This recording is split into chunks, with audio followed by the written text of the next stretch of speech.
We speak of an interesting subject today, photographing of birds. With the advent of the modern digital camera, where the cost of the film and the care and concern that is required to be exhibited for utilization of the film has given way to shooting at one's own will and selecting later on the good pictures. But nevertheless, the knowledge of photography, how light, equipment, and the frame, as we call it, has never lost relevance. Today we speak of birds. Birds, as all of us know, are one of the beautiful creations of the Almighty. Birds in themselves have four things which all of us love. The first one is action. Birds, when they fly, when they come back and perch themselves, when they get into taking water, it all is an action item to behold. Second item, they are an integral part of nature. They are colorful, like the flowers that bloom. One cannot but admire the creativity of the creator.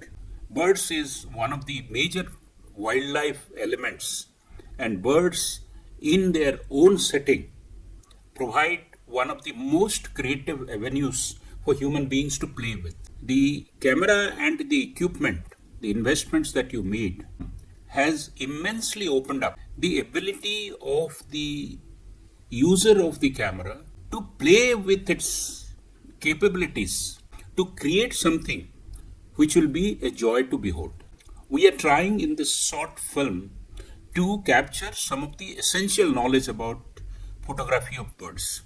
In doing this episode, I have taken critical help from two persons.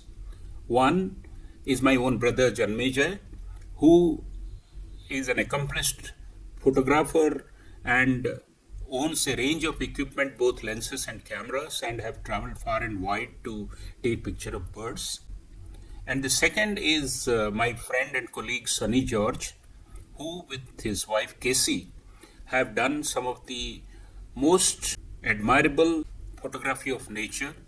I will tell a few tips, unique perspective that my brother Janmajay and friend Sunny has given me.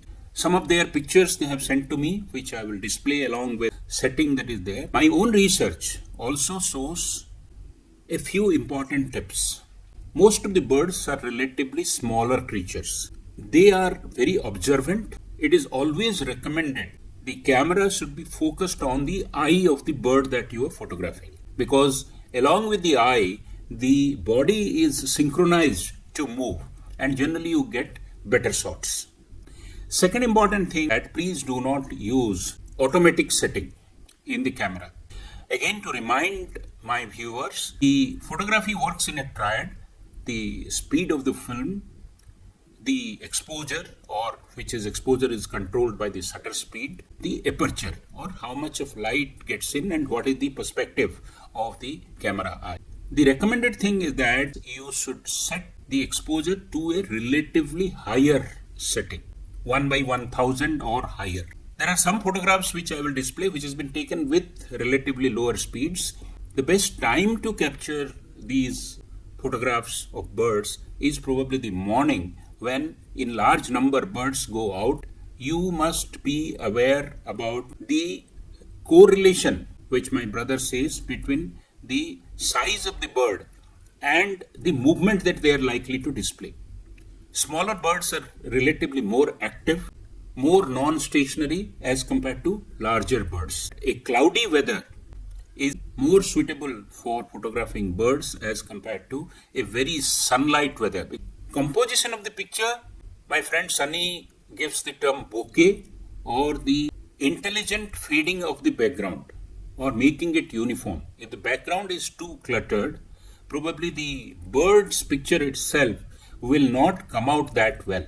Read a little about bokeh, Bokeh, which is a Japanese concept of uncluttering the background. My brother Janmejay says that it is very important to study, because unless you have basic knowledge of the birds, you will not be able to recognize them, leave alone photographing them.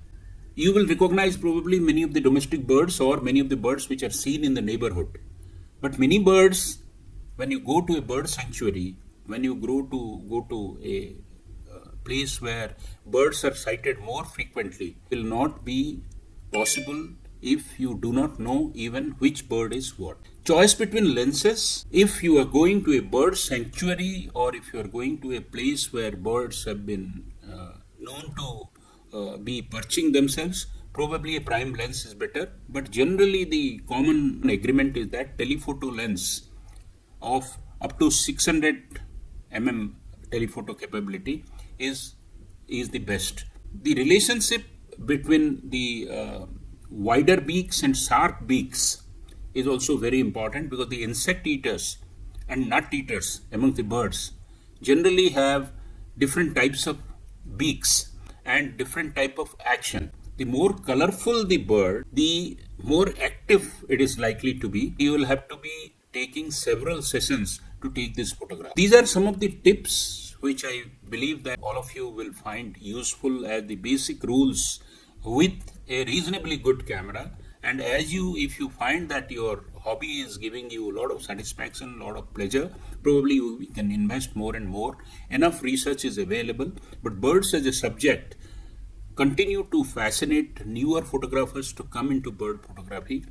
There are a lot of internet material which are available on birds. Do read them.